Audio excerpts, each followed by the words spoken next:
Salut, c'est Nicolas Mérieux pour Too Good To Go. Encore une innocente tomate gaspillée, hein. Nous allons essayer de découvrir ensemble le coupable. Enquête.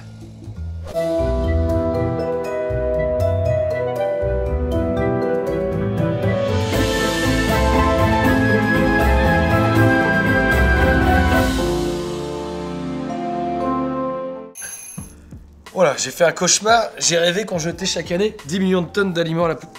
C'est vrai, chaque année en France, on jette 10 millions de tonnes d'aliments à la poubelle, c'est beaucoup.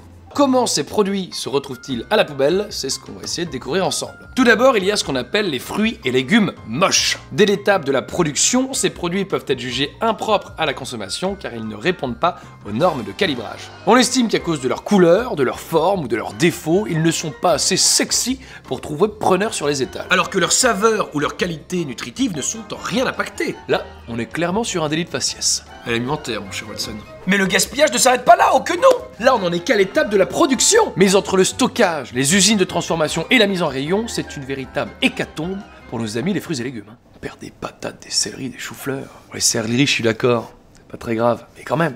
Et tout de suite, quelques chiffres all around the world. Selon le Guardian, en 2017, en Australie, c'est 90% des tomates comestibles qui étaient jetées à cause de leur apparence. Tu vois, si je dois être incarné en légumes, je choisis pas la tomate. Toujours selon The Guardian, toujours en 2017, mais ce coup-ci au Royaume-Uni, ce sont 1,4 million de bananes qui ont été jetées chaque jour à cause de petites taches brunes. 1,4 million de bananes, tous les jours, petites taches brunes. C'est pas vrai.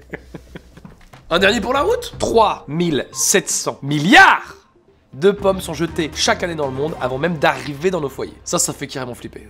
Comment on en est arrivé là? À cause des normes de calibrage, à cause du transport qui abîme les produits, à cause du temps de stockage parfois trop long, ou même des usines de transformation qui n'utilisent parfois qu'une infime partie des produits. Si les fruits et légumes moches ont récemment été commercialisés par certaines enseignes, ou même transformés en confiture, en compote ou en soupe, ces initiatives doivent être encouragées car elles sont encore trop rares. Dernier point important, les habitudes de consommation au sein même des foyers. Bah oui, parce qu'il est assez courant d'avoir besoin que d'un demi-citron ou d'un demi-oignon pour une recette. On laisse cette pauvre moitié traîner pendant 2 semaines au réfrigérateur avant de la jeter. J'ai d'ailleurs jamais compris ce concept. Moi, je vois pas comment un demi-oignon ça peut changer une recette. Je veux dire, un demi-oignon une fois cuit, c'est quoi? C'est un quart d'oignon. Depuis 50 ans, dans nos sociétés occidentales, l'accès à la nourriture est devenu quelque chose d'acquis. Et ce n'était pas le cas avant. Nos très chères grand-mères avaient plein d'astuces de conservation ou de recettes anti-gaspi. Et toutes ces habitudes sont en train de se perdre. Et c'est dommage. Selon l'étude YouGov menée par Too Good To Go, 82% des Français jettent leurs fruits et légumes dès qu'ils commencent un petit peu à avoir un petit peu du moisi, hein, quand il y a une toute petite partie qui est abîmée. Et seulement 9% des Français cuisinent leurs légumes de A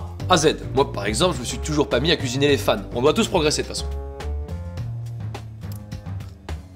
En vrai, j'avais jamais goûté, c'est pas mauvais. Hein. Maintenant, je vais manger mes carottes comme ça.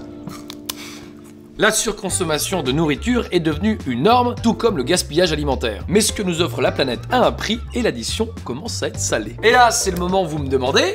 Mais Nicolas, comment réduire ce gaspillage alors? Faire des listes et des menus pour la semaine est déjà un bon moyen de mieux gérer son bac à légumes. Respecter la saisonnalité des produits et manger plus local sont également des manières plus responsables de consommer. Ensuite, il existe des tas d'astuces pour recycler nos déchets alimentaires et profiter de ce que Mère Nature a à nous offrir. Vous pouvez d'ailleurs en retrouver sur la chaîne de Too Good To Go. Les ressources de la Terre ne sont pas inépuisables, à nous de mieux les utiliser.